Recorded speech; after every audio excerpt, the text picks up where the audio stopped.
there were about 800 souls who accepted the Lord Jesus Christ. Napakalaking tagumpay ito. At hindi lang yon, matagumpay na naidaos ang first year anniversary ng Word of Hope, Ilagan, Isabela. At alam niyo po, talagang there is a reason to celebrate. Number one, isang taon na.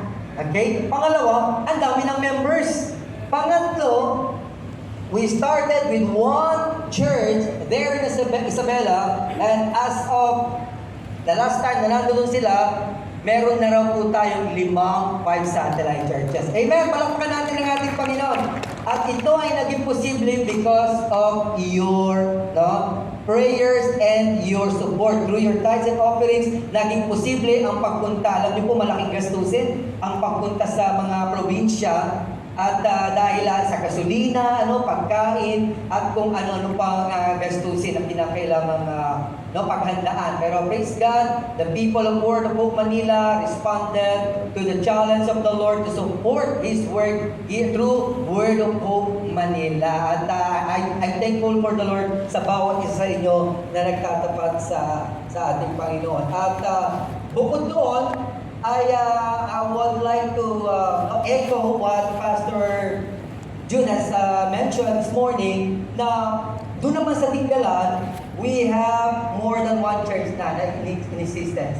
Dalawa na siya, and before the end of November, magiging 3 na. Palakpakan po muli natin ang ating Panginoon. Glory to God. And if I heard it right, that the 5 churches that we already have in Isabela will be 6 in a very short period of time mula ngayon. Malapit na magiging 6 na raw po. And marami pa po tayong pupuntahan. At so I'm challenging everyone to continue coming to Word of Hope Manila so that you will know how you could participate. At the Lord is doing great in our church as a whole. Sa buong Word of Hope systems natin, kasama na iba't ibang satellite churches natin, more will be open, more satellite churches will be open doon sa bandang Rizal, then sa South pa, magbubukas pa po tayo ng mga satellite churches. And it only means that the Lord that we serve is alive. Kung ano yung pinagagawa niya sa atin, He is helping us do it. Because we could not do it on our own. But because this is the work of the Lord,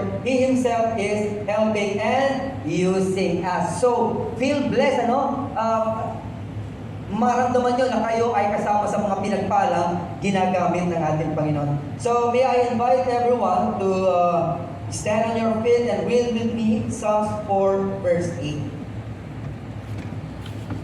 Sabi rito, "In peace I will both lie down and sleep, for you alone, O Lord, make me dwell in safety." Inagpala na po tayo sa pagkakabasa kalamang ng salita ng Panginoon, at nawa ay patuloy niya tayong kasihan sa mga sandaling ito, lalo na ako bilang kanyang servant. Gawin mo akong tuntungan mo lamang, Panginoon, iyong loudspeaker upang maihayag ang katotohanan na nanggagaling sa iyong salita. At hayaan mo na iyong katotohanan ang lalong magpabuhay sa aming pananampalataya, na kami ay lalong makapamumuhay ng naaayon sa kalooban mo. Makasunod kami sa kagustuhan mo sa aming individual na mga pamumuhay. Ito po muna ang sama-sama naming dalangin sa pangalan ni Jesus. Mag-agree tayo sa pagsasabi ng malakas na Amen.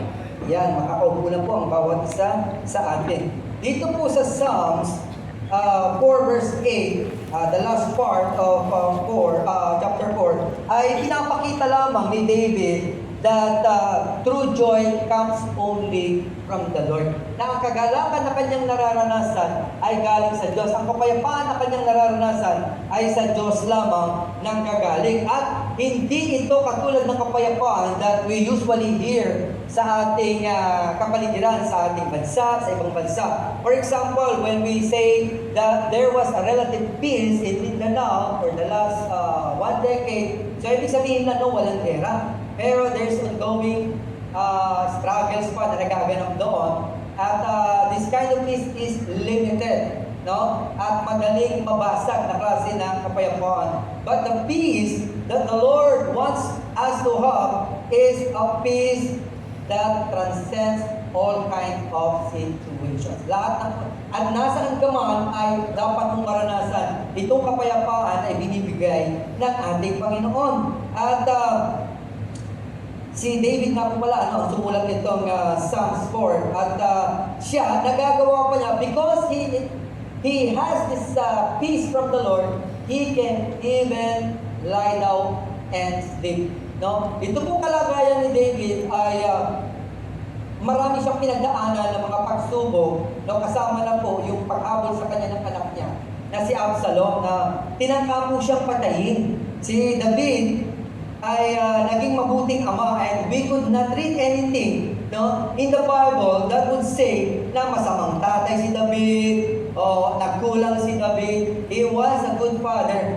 And yet, here comes one of his rebellious son, at ito po yun nga, pinagbantaan siya, hinabol siya, gusto siyang patayin. Napakasakit. Ano po?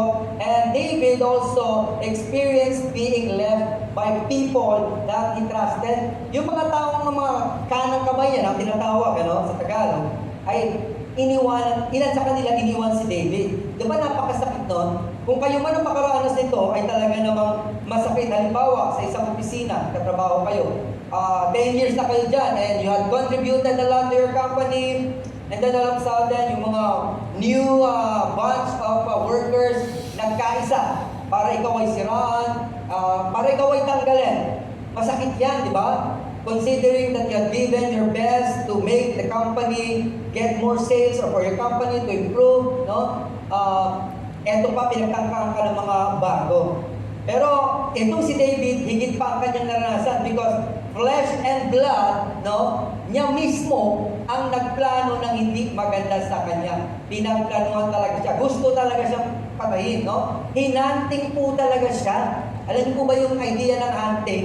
Yung halimbawa, pupunta tayo sa gubat, ay dala tayong baril, and then we will be looking for animals that we could shoot, or siguro papanahin natin. So, kahit saan pumunta yung hayop, susundan natin hanggang sa mapaanak natin. And that was the experience of David. Hinahabol siya talaga, and he experienced going to cave, walking through the night. Kaya nga niya nagawa yung Psalm 119, sa pagkakaintindi ko, base sa mga nabasa ko, that the Lord is thy word is the lamp unto my feet and a light unto my path. Yung mga pinagkakatiwalaan ni David na salita ni God, yun ang naging patnubay niya. So, ganun katindi ang dinanas si David. Yung anak niya mismo ang nais pumatay sa kanya. And I believe, for all of us who are here, we haven't experienced such kind of sabihin natin threat from our beloved, sa ating mga kamag-anak, sa ating mga anak, sa mga ating kapatid. Pero si David, ito po ang naranasan niya, and yet masasabi niya, kinakanta niya, because naging principle niya na ito, that he can lie down and sleep, for the Lord makes him dwell in safety. Kaya niya na, pinaniniwalaan niya na to, because he experienced it, naranasan niya na kahit sa dilim, kahit sa danger, kakayanin niyang matulog. Bakit? Because he doesn't have to really worry. But of course, he had to do his part. Kailangan niya magtago, kailangan niyang tumakbo. Siyempre, siguro may panahon na pinana siya, kinakailangan niya rin umila, di ba? May mga ganong pagkakataon dyan. But the rest will be done by the Lord. Of course, siyempre, pag halimbawa, nandiyan yung mga kalaban, papatayin siya, at nakaganyan lang siya, pinana siya ngayon, nakatunganga lang siya, baka natamaan talaga siya. So he need to do his part, yung pagtatago. But sabi nga, in general, sa kanyang buhay na napakaraming danger, the Lord put him in secured place. The Lord had been David's refuge or stronghold. Isang lugar na ligtas. At yun po ang ibig sabihin ng stronghold, isang lugar na kung saan ikaw ay makakaranas ng safety, or security. Sabihin natin dito sa may krame, yan ay magtawag natin stronghold yan, mga pulis. Sa kabila naman, stronghold ng mga kasundaluhan natin, AFP. Ligtas yung lugar na yan. Under ordinary circumstance, ligtas yan sa mga bandido lamang, sa sa mga magnanakaw, of course. Pero syempre, iba yung klase pag nilusob yan ng China, dahil malalaking bomba. Pero yung under normal circumstance, against terrorism, it is a stronghold. It is a secure place. It is a safe place. And that is how God is to David. And remember, brothers and sisters, no, that this God of David is the same God that we know. Okay, bago tayo magpatuloy dyan, hayaan niyo pong mag-cite pa ako ng isang example na kung saan ang isang sumasampalataya kay God, at tulad ni David, ay nakakaranas ng kapayapaan or safety or security. Itong sa Acts 12, kung maalala po ninyo, si Peter, he was arrested and Herod wanted him to die, to be killed. Pero hindi nangyari yun. And while inside the prison, the cell, ito pong si Peter, nagawa niyang matulog. Sasabihin niyo sa akin, pastor, lahat ng unang prisoner natutulog. Pero yung case kasi nitong si Pedro, siya po ay gusto nang patayin, nararamdaman at alam na yan ni Pedro. Pero siya ay nahimbing na nakakatulog. Gaano siya kahimbing? Sabi, dito sa Acts 12, kinakailangan pa po siyang, sabi kasi sa English strike Meron bang strike na gano'n? Wala, Siyempre, strike, yun naman siguro siya. Oy! Bangon! Pedro, bangon! Yan, ini-strike pa siya para magising. Kasi ganun siya kahimbing. Why? Because he felt so at peace with God, knowing that the Lord is his security. Number one is eternal security. Pangalawa, alam niya that the Lord will never leave him nor will forsake him. Kung maalala po natin, ito pong si Pedro, maraming beses na nakita natin ang pinagbilinan siya ng Panginoon. Isa sa piniling sa kanya ng Panginoon is feed my sheep or feed my lamb. Alagaan mo ang aking tupa. Jesus is the great shepherd. At dahil si Jesus ang the great shepherd, hindi niya hahayaan na yung kanyang mga pastol, sub-pastors, tawagin kong sub-pastors, dahil ang mga, si Jesus talaga ang pinaka-pastol natin lahat. So kami, katulad ng pastor, so matatawag natin, in this case, I'm a sub-pastor of the Lord Jesus Christ. Alam niya na hindi magpapabaya ang ating Panginoon. So nagagawa niya na matulog sa loob ng prison. At siguro tayo, kung alam mo mamamatay ka na bukas, somebody wants you dead, and you are in their hands, malamang hindi ka na rin talaga makakatulog. Diba? Kasi alam mo na, ang pagpatay ko naman doon, yung pinuputan ng ulo diba? Pero, o kaya yung papako sa krus na pabaliktad. O basta papako sa krus. Pero itong si Pedro, he was so at peace with the Lord. Now, I would like you to understand this afternoon that the Lord, our God, He really wants peace for us. At ang peace, we already know the word peace. From the young age, alam na natin kung ibig sabihin, kapayapaan. And even now that we are believer, we have been taught about peace, peace from the Lord. But the thing is, kahit alam na natin yung salitang kapayapaan, and the kind of peace that the Lord is giving to His believer, ay ang nangyayari niya, marami pa rin sa atin ang balisa, not experiencing the kind of peace that the Lord wants us to have. But this afternoon, allow me to share to you on how you can have peace, how you can experience peace. Kasi ang title nga po pala natin ngayong hapon ay Experience Real Peace Every Day. Therefore, allow me to share to you 3 principles, basic, simple principles that could help us live in peace every day. Okay? And nung tayo maging Kristiyano pa lang, sige ko muna. Alam niyo ba, nung tayo naging Kristiyano, lahat tayo nilagyan na ni Lord ng kapayapaan. Bawat isang totoo yung totoo lang. Kasi pag hindi totoo, it doesn't have this kind of peace. Kasi it's automatic when you receive the salvation of the Lord, when you surrender your life, the Lord Jesus gives us a package. And one of the items in the package is peace, kapayapaan. Now, what kind of peace is this? Yung peace po na hindi na tayo pupunta sa impyerno. Na sigurado na makakasama tayo ng ating Panginoon. Anong proof natin yan? Sabi sa 1 John 5:12, He who has the Son has eternal life. But he who doesn't have the Son does not have eternal life. Ang tanong, tinanggap niyo na po ba ang ating Panginoon sa Kristo? So, nilagay niya na rin yung eternal salvation. I mean, meron na kayong eternal salvation. You already have eternal peace. May kapayapaan na po tayo na hindi na galit sa atin ang Diyos.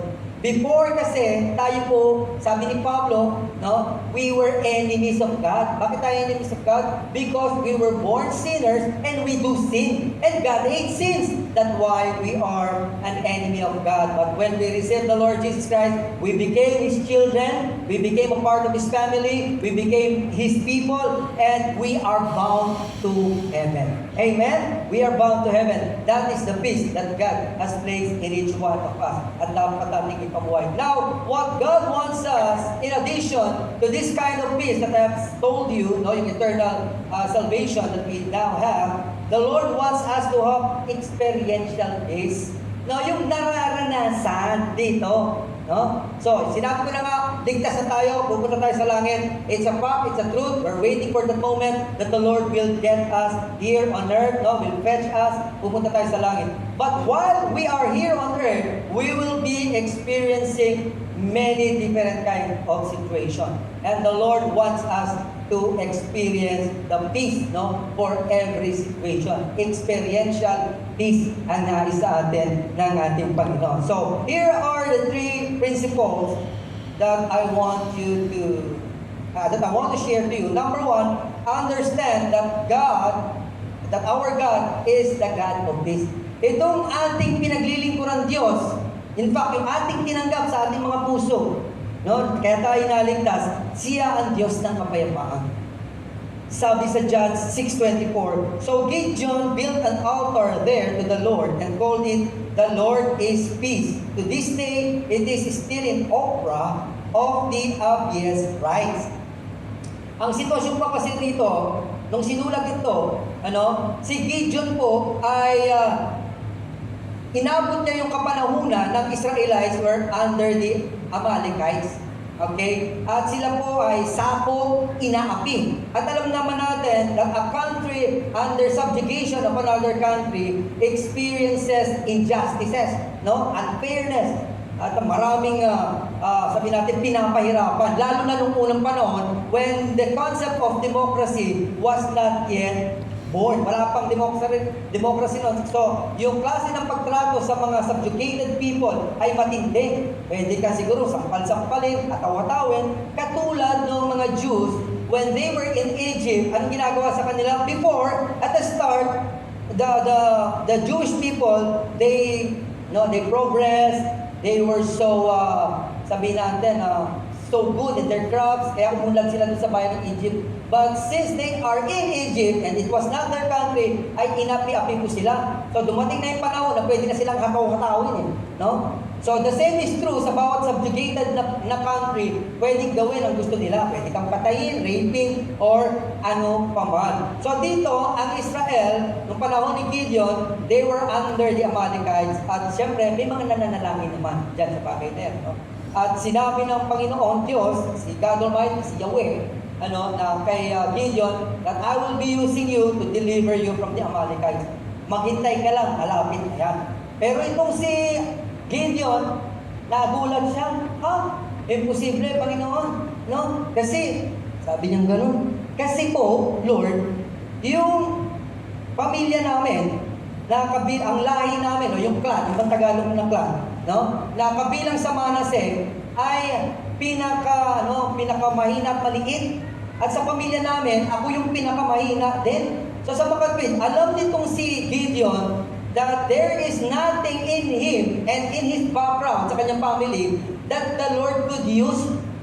Mano man ang sana kung malaking tao, pero halimbawa, katulad na maliit ako, katulad ko maliit, ay talaga namang nakikita ko, walang pwedeng gagamitin sa akin si Lord, pwede siguro kung matapang, pwede gamitin ni Lord. Pero alam ni Gideon that sila mahina, no? Na yung mismong pamilya niya mismo, yung kasama yung mga kapatid niya, no? Siya pa yung pinakamahina sa lahat. Kaya tingin niya, naku, imposible po Panginoon, hindi ko pwede. But the Lord insisted to him that he is the one who will be working and he has nothing to worry but be at peace. Yun po, no? Yung umiikot na kwento rito, kung bakit nagawa nitong si Gideon to build an altar for the Lord and then call the altar, the Lord is peace. By the way, yung altar is a place of worship. It is a place where they can offer, no, sacrifices to the Lord. Pero yung particular altar na yan, tinawag niyang the Lord is peace. Bilang pagpaparangal kay God, pagkilala na this God that he serves, Yahweh, no, the Lord, capital L-O-R-D, in my Bible, ay siya ang Diyos ng kapayapaan. Amen? Kaya dyan ang galing itong kanta natin na Jehovah, no, Shalom. No? Kanta ganyan Jehovah Shalom. At dito po yan galing sa passage na ito na ang Diyos ay Diyos ng kapayapaan. At bakit ginawa niya ito? Because he is convinced that the Lord will do something for him. That he is the one who will deliver them from the Amalekite. And he doesn't have to worry despite the fact na siya yung pinakamahina sa pamilya, pinakamalait ang lahi niya sa mga lahi ng mga Manasseh na tinatawag. Okay, so yan, nagawa niya. So malinaw na itong Diyos na ito na pinaglilingkuran niya is the God of peace and the same God that we are serving, the God of peace. At sa Isaiah 9:6, binanggit dito, this is a prophecy about the coming of the Lord Jesus Christ and we are using this verse every Christmas season, di ba? Isaiah 9:6, ano sabi nito? For unto us a child is born, unto us a son is given.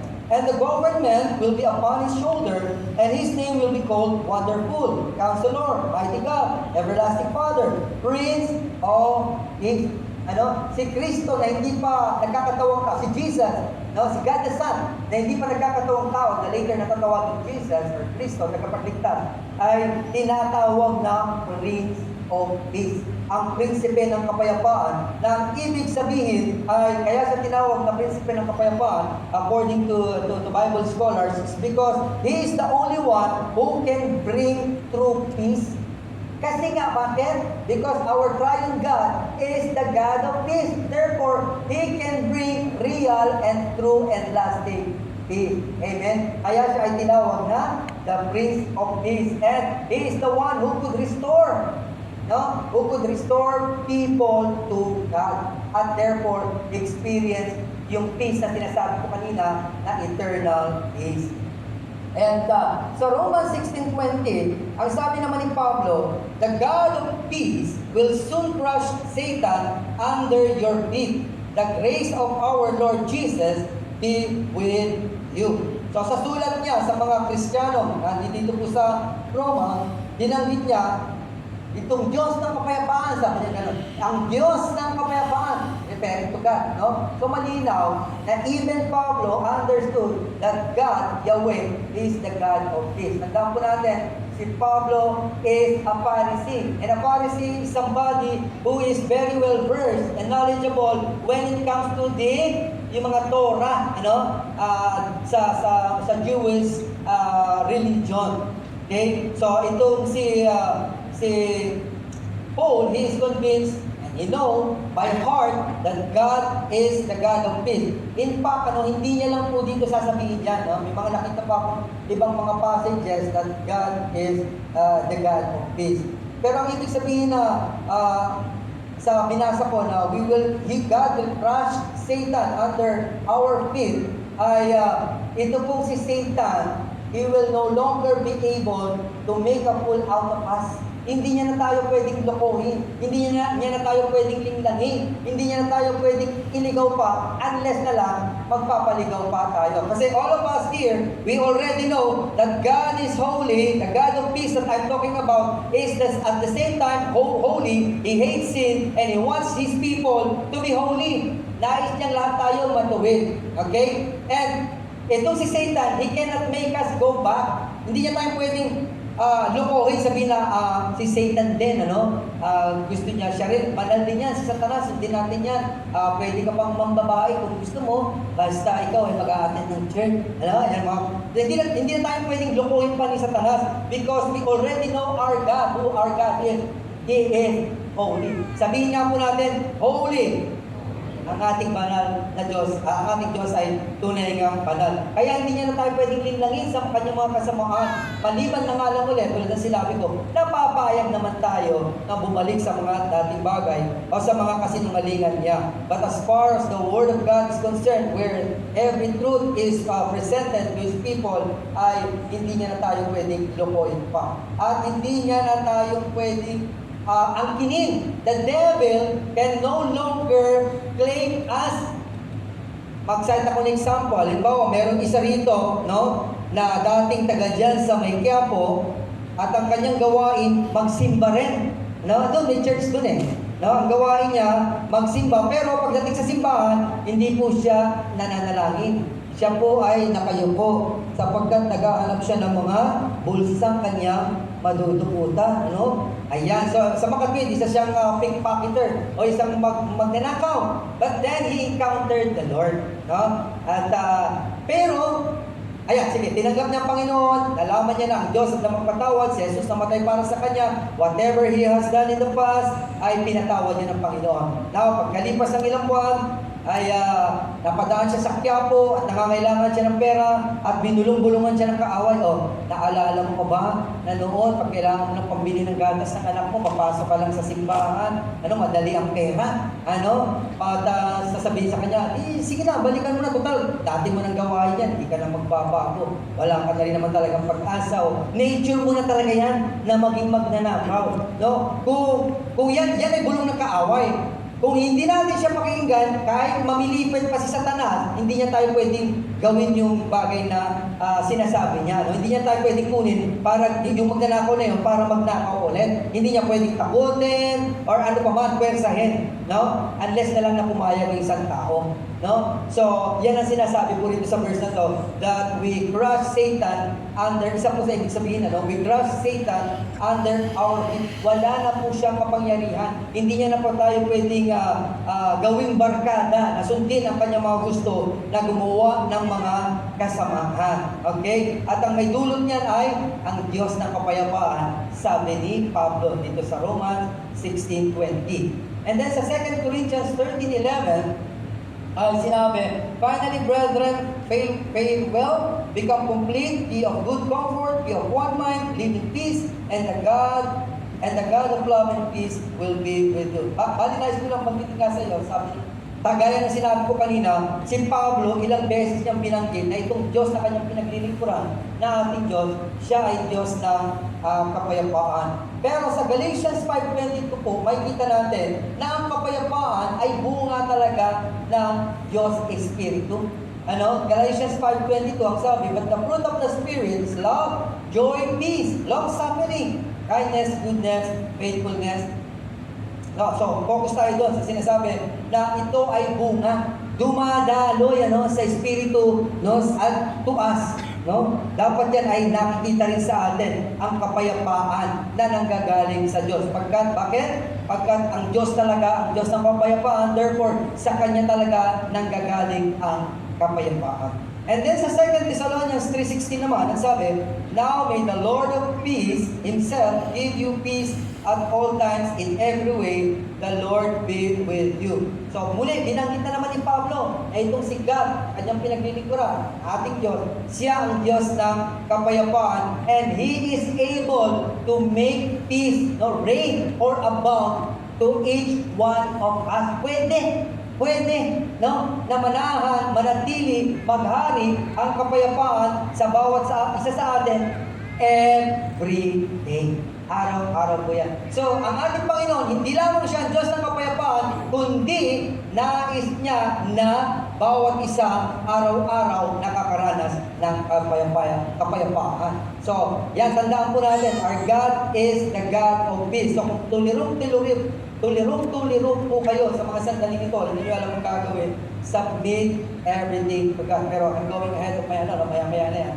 So, let me go to principle number 2. understand that peace is the Lord's gift to us. Bigay, no? Dahil ang Diyos ay Diyos ng kapayapaan, at nais niya naman talaga na araw-araw may kapayapaan tayo. Ito ay sapagkat bigay ng Diyos sa atin ang kapayapaan, kasama ng pagiging ligtas natin. Unang-una nga, binanggit ko kapayapaan na hindi na tayo hahatulan, pupunta tayo ng langit, kapayapaan na tayo sa bagay na yan. Hindi tayo pupunta sa impyerno. Pero sabi ko nga, no, nais ng Diyos ng kapayapaan sa ating araw-araw, or experiential peace. Bigay sa atin ng Diyos ng kapayapaan. Psalms 29:11, ganito ang sinasabi, "The Lord gives strength to His people, and the Lord blesses His people with peace." Napakagandang verse, ano? Ulitin natin basahin. The Lord, si Yahweh, gives strength to His people, and the Lord blesses His people with peace. No? Kamunti kang maumit yung his eh. Pero pag inalis mo yung salitang his po dyan, ay halimbawa, ang mangyayari, the Lord blesses people with peace. Okay? May iba ng content to. Yan. So, ang Diyos nagbibigay ng kapayapaan sa tao. Pero yung talagang nakalagay dito, ang sinasabi, the Lord blesses His people with peace. Hallelujah! Nararamdaman niyo po ba? Hallelujah! Ang sabi rito, pinagpapala ng Diyos ng kapayapaan. Sino? Ang mga Kanya. Hallelujah! Palakpakan natin ang ating Panginoon. Tayo po ang tao ng Diyos. Kaya yung tayo po ay lagi niyang handang pagpalain ng kapayapaan sa ating buhay. It is His gift for us. Ano? Hallelujah! Glory to God. And then sa Psalms 119, verse 165, great peace have those who love your law. Okay? And nothing can make them stumble. Dito naman sa verse na to, ay sinasabi na, no, tunay at na kapayapaan ang darako o mapupunta sa mga nagmamahal sa kanyang kautusan, sa kanyang salita. Kanina, yung verse na binasa natin, ang Diyos ay nagbibigay ng kapayapaan sa kanyang mga tao. Pero dito, makikita natin that the Lord is clarifying. Yes, He is blessing His people with peace, but you have to love the law of God. No? Kailangan mahal natin ang kalooban ng Diyos, ang kanyang salita, ang kanyang pautusan. At dahil daw dito, ang sabi ng salmista na si David din, no, ay great.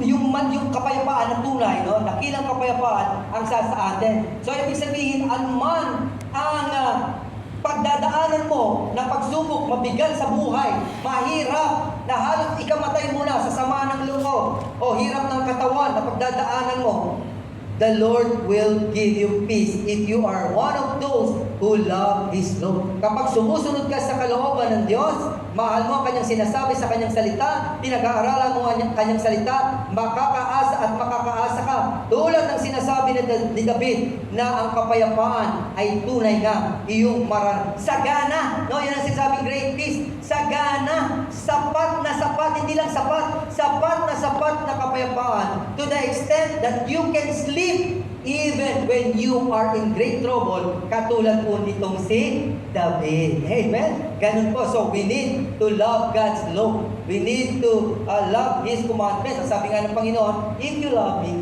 you have to obey my commandments. No? So, yan ang pagpapatunay natin. If we really love God, let us love His commandments. And if we love His commandments, we will experience great peace. At sabi ganon, and nothing can make them stumble. Ano ibig sabihin ng stumble? Ano ibig sabihin ni David dyan?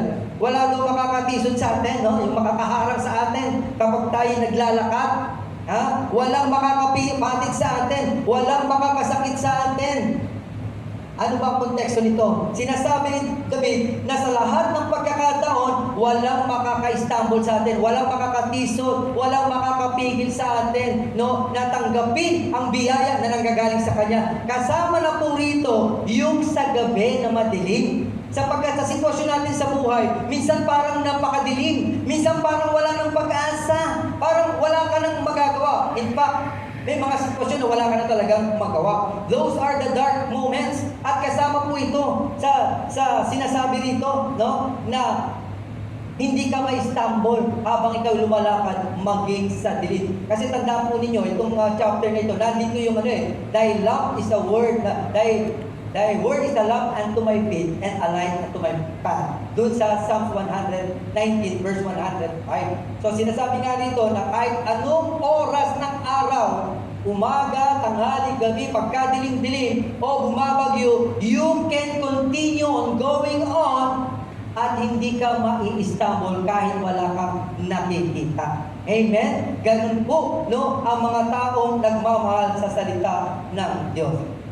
At sabi po ni Jesus sa John 14:27, peace I leave with you, my peace I give to you. Not as the world gives do I give to you. Let not your hearts be troubled, neither let them be afraid. So, sa sitwasyon na ito, si Jesus mismo, the God incarnate, ang Diyos na nagkatawang tao, binatawan niya na mismo, no? May lumabas na mismong salita o boses o naging audible na yung mga pangako ng kapayapaan ng mga propeta sa panahon ng mga disipulos, no? Nag-verbalize mismo ang Panginoon. Ang sabi niya, peace I leave with you, peace I give to you. Kapayapaan ang iniiwan ko sa inyo. At ito po ay nangyari when the disciples received the Holy Spirit. Nung sinabi po ito ng ating Panginoon, ay hindi pa dumarating naman talaga yung Holy Spirit sa bawat individual. Pero ang araw po ng Pentecost, bumagsak po ang Holy Spirit at ang Holy Spirit po ay nanahan sa bawat isang mananampalataya at tayo sumasampalataya na ganun din ang bawat isa sa atin na tumanggap kay Kristo. Nasa sa atin ang kanyang Espiritu. Amen? At dahil nasa sa atin ang kanyang Espiritu, we can experience this kind of peace that the Lord Jesus Christ is saying. Ano ulit yun? Peace I leave with you, my peace I give to you. Not as the world gives do I give to you. So let not your hearts be troubled, neither let them be afraid. So iniiwan ko sa inyo ang kapayapaan. Now let me give you a picture of this kind of peace that the Lord left to us, to each one of us. Imagine niyo po na halimbawa itong kinatutungtungan ko, no, ay halimbawa nakatungtong ako sa ganyang bato. Na bato kunyari, malaking malaki, hanggang doon. O malapat na bato yan. Tapos, nung bumagyo, na malakas, kasing lakas ng Yolanda, yung bagyo, umalis ako. Yan, tatangayin ako. Diba? Alam niyo naman, doon sa Leyte, malapit sa bahay ng lola ko, alam niyo po, isang 2-story concrete building na pagkakapal-kapal ng poste, hindi po ako makapaniwala na itinumba ni Yolanda. Ano? So, ganun kalakas si Yolanda. So, balik tayo sa kwentuhan natin dito. Halimbawa, nakatungtong ako sa bato, nasa beach yung bato na yan. Ayan, nandun ako sa tuktok. Babagyo, daraan yung Yolanda to. Di umalis ako dyan. Dadaanan daw itong area na to. So, tatamaan ni Yolanda to yung bato na yan. Pero yung batong yan, kahit na umihip si Yolanda to, ng 3 araw, hindi niya magagalaw yung batong yan. Sapagkat stable yung bato na yan.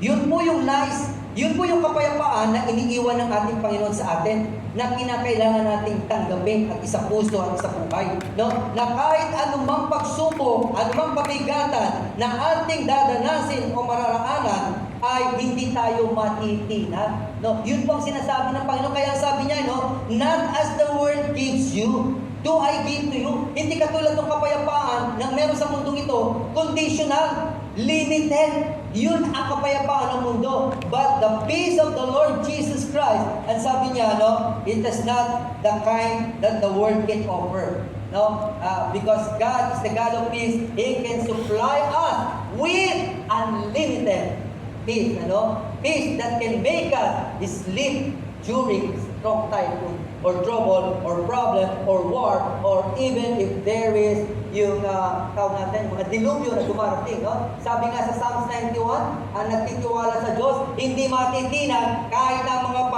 kapaligiran, no? Ang lupa ay yumayan ng ganita, ang bundok bumabagsak na, no? Mananatili sa pangangalaga ng Panginoon. Therefore, everyone who believes in the Lord can have that kind of peace. Amen?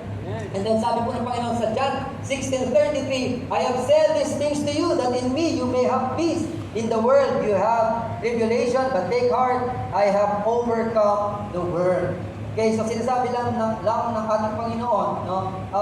But take our heart, believe, sinasabi ng Panginoon, na everything is under my control. I have conquered even death, no? I have conquered the system of this world, kasi ang sistema ng mundo na ito ay, sabihin natin, influenced by the enemy ng kasamaan. But the Lord has overcome. Meaning, kakayanin natin ma-overcome itong mga sistema ng mundo nito. But we have to believe. No? Ibig sabihin, magkaroon man ng gera, katulad dun sa Israel, you should experience peace because I have overcome it already.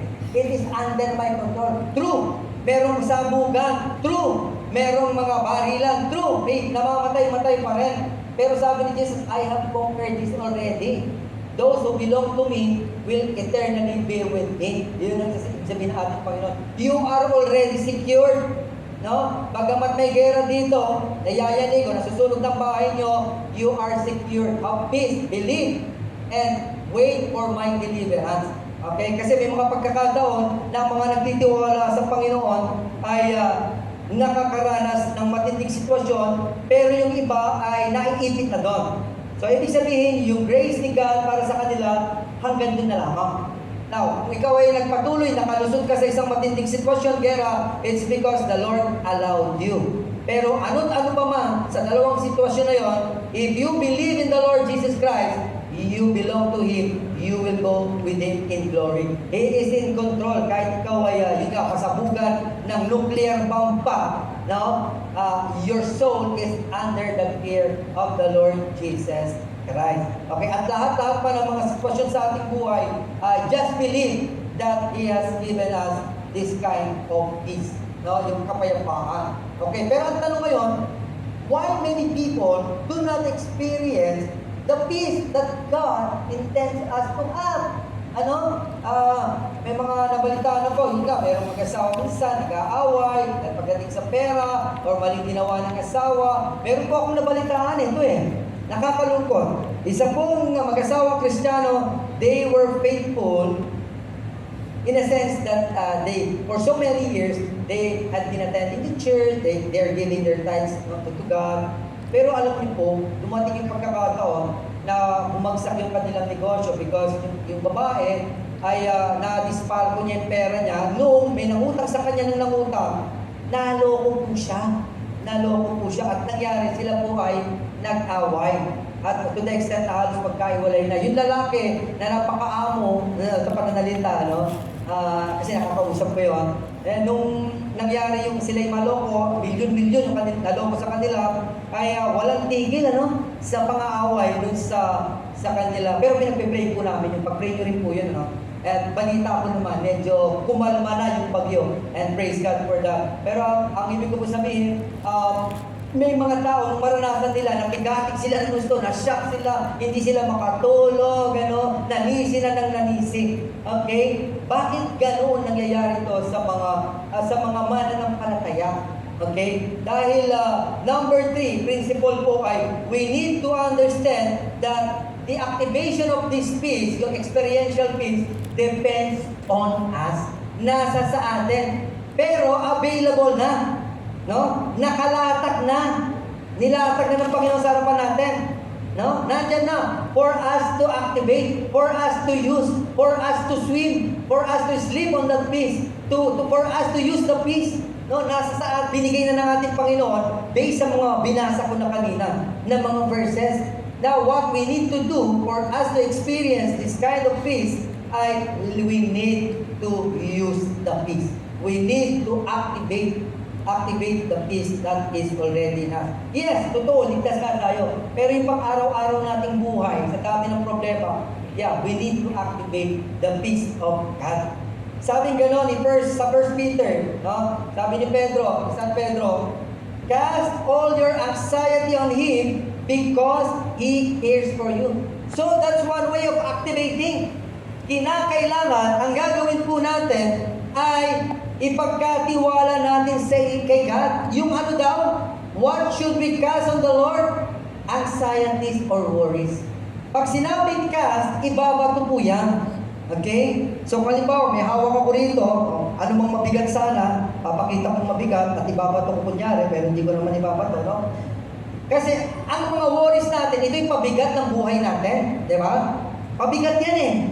Kaya ano sabi, ibalibag mo. Pwedeng gano'n, ibalibag. Hindi naman ibig sabihin, galing ka agad. Ibig sabihin, ayaw mo nang pasanin, ayaw mo nang buhatin yung problema. Lord, sa'yo na to. Ganyan. Ang problema kasi po, no, sa atin, prayer meeting, sabi, bigay natin sa Panginoon ang ating mga problema. Iyak-iyak. Yes, Lord, I'm giving back these problems to you. Hindi na to. Pagka ganon, ayaw bitawan, no? Ayaw bitawan. Yung mga worries, no? Yung mga problems na yan, ayaw lubusang ipagkatiwala sa ating Panginoon. Pero here in this passage, no, Peter says that we need to cast all. Ibato na raw at iwanan na sa ating Panginoon lahat na nagdudulot sa atin ng anxiety o mga worries, mga alalahanin, maliit man ito malaki, let us throw that to God. Okay? Kung ikaw ay nag-aaral, nahihirapan ka, leave it to God. But you have to still do your part. Mahirap mag-aral, kaya dapat mag-aral. Tama po ba? So you still have to do your part. Hindi ibig sabihin, porkit ibabato, Lord, ito na, bahala ka na rin sa grade school. Dito lang po, hindi ko kaya. Hindi. We still have to do our part. Exert effort pa rin. Mag-aaral ka. Kasi dati akong professor sa UE at saka sa Pinil. Alam niyo po, yung isang professor namin. Kasi ang tinuturo namin, ang daming estudyante talaga, reklamador pagdating sa mathematics eh. Ang lagi nilang sinasabi, ewan ko ba, isa kayo sa mga yun, Ma'am, sir, ang hirap naman po. Ang sinasabi namin sa kanila, kaya nga dapat mag-aral ka kasi nga mahirap ito. Hindi ko madali, hindi ka na mag-aaral. Di ba? Tama po. So, ang ibig ko lang pong punto rito, hindi porket pinagkatiwala natin kay Lord, ay titigil na tayo. No? Kung ikaw ay estudyante, you have to study. And let the Lord give you wisdom at sipag sa pag-aaral. Kung ikaw naman ay nagnegosyante, nagtitinda ka, halimbawa, medyo nalulugi ngayon, hindi ibig sabihin na, Lord, ito na po, nagpatong-patong na yung utang ng negosyo po. Hindi ibig sabihin, magpapak ka na, tatakbo ka na doon sa apari, holo, nagtago ka na. Para makaranas ka ng kapayapaan. Sabi, Lord, I need your peace, kaya tatakbo na lang po ako kaya sa bundok ng tralala. Hindi ganon. When we say, Lord, I bring to you, I submit to you, I surrender to you, I throw to you, every worries, every problem, every trouble, ibig sabihin, hayaan mo na, kay God na yan. And let Him speak to you kung ano ang gagawin mo sa mga bagay-bagay. And that is by reading the Word of God. Now, sa pagpapatuloy po natin ang pagbabasa ng salita ng Panginoon, the Lord will be revealing to us kung ano ang gagawin natin. Pero, let it go. Let it go. Di ba? Sabi ko sa kanta. Pero, dito talaga, wag lang kanta. Talagang, let it go. Let it go. Saka gawin gano'n, let it go. Di ba? Hindi, gawin natin talaga na iwanan natin sa Panginoon at i-feel mo na ngayon, no? Na talagang iniwan mo na. Hindi yung let it go nga. Kunyari, binato mo kunyari. Pagkabato mo, ayaw bitaw. Kaya pagkabato mo, nilapitan mo pa rin. Teka, Lord, naisip ako para na iba. Hindi yan letting go. No? Ang letting go, iiwanan mo na. Pero sabi ko kanina pa, pero we need to continue with righteous living, tamang pamumuhay pa rin upang doon ay magabayan tayo ng ating Panginoon. And you will see later, a little later, hindi naman biglaan minsan a little later, you will see the hand of God moving, the wisdom of God flowing, kung paano yung nagpapa-worry sa'yo, nagbibigay ng anxiety sa'yo, ay mawawala o ma-overcome mo with His help, with His power, and through the working of the Holy Spirit. At instead na hawak-hawak natin, let us just pray. Kasi sabi sa Philippians 4:6-7, ay be anxious for nothing, but in everything by prayer and supplication with thanksgiving, let your request be made known to God. So, ganun nga, binato mo na agad, pinagkatiwala mo na, huwag ka nang uupo ulit sa isang sulok at kukwentahin mo na naman, mag-iisip ka na naman ng ganyan. Ako talaga naman, pinag-pray ko na, pero talaga, ang bigat ng problema ko. Kaya ba ni Lord? May ganun pa parang hindi, parang wala sagot ng Panginoon. Hindi po ganoon. Ang sabing ganoon, dito sa Philippians 4:6-7, huwag nang mag-alala. Be anxious of nothing. Ano na lang gawin dapat? But in everything, by prayer and supplication, with thanksgiving. No, hindi ibig sabihin na nananalangin ka lang, kundi nagsasaya ka. Anong ibig sabihin na may thanksgiving? Kapag ikaw ay nagpe-pray, if you are praying, ibig sabihin, inaangkin mo na ang katugunan, naniniwala ka na tutugunan Diyos, na darating na ang kanyang tulong, na siya na nga magpapasan ng kabigatan mo, na siya na nga kukuha ng kabigatan o ng mga worries na yan, na ibinato mo sa kanya. At dahil dyan daw, ay talaga namang makakaranas tayo ng kapayapaan. Kasi nakalagay dito, will guard your heart and mind to Christ Jesus. Yun ang ibig sabihin na binantayan ng ating pag-iisip, maglalagay ng kapayapaan ay ating Diyos. Pero ganun po, kailangan manalangin, huwag nang mag-alala, huwag nang bilangin pa, huwag nang balik-balikan pa, huwag nang mag-complain pa, huwag nang makipagkwentuhan pa, babanggitin mo yung problema mo sa iba na hindi mo kaya, unless na lang na alam mo siya ay talagang tutulong sa inyo. Okay, at sabi sa Colossians 3:15, and let the peace of God rule in your heart, to which indeed you were called in one body, and be thankful. So, ang ibig sabihin ni Pablo dito, the peace of God is possible to rule in our heart. Maaaring maghari talaga. Pwede. At base sa binasa nating verses kanina, gusto ni God na maghahari ang kanyang kapayapaan sa atin. Pero, kinakailangan talagang ibigay natin sa Kanya lahat-lahat ng may pananalangin at pasasalamat naman. Amen po ba mga kapatid? So, yan po, yung tinatawag kong understand that you need to activate the peace that is already in us. Nandiyan na po yan, kasama na natin. Kinakailangan lamang i-activate. And in conclusion, let me read, to start fully enjoy the peace from God while here on earth, you will have to activate it yourself. Ikaw rin ang may hawak ng susi. Ikaw rin po ang magpapasimula. Ang nandiyan na nga, sabi ko nga, nakalatag na yan before us, na it's already in us. Kinakailangan na talaga i-apply na natin. Kailangan ipamuhay natin talaga. Kailangan na sundin natin itong mga sinasabi na salita ng Panginoon. Amen po mga kapatid. Palakpakan naman natin ang ating Panginoon sa napakagandang paalala ng kapayapaan ngayong hapon na ito. Amen. Praise God. Tatanda po natin ang paglabas natin. Huwag niyo pong iwanan sa ating charter, yung ating napakinggan ngayon. Dalhin po natin yan. Ilagay na natin sa isip, sa puso, that God wants peace for each one of us, no matter what you are facing right now. Amen. Magsitayo po tayong lahat. Praise God.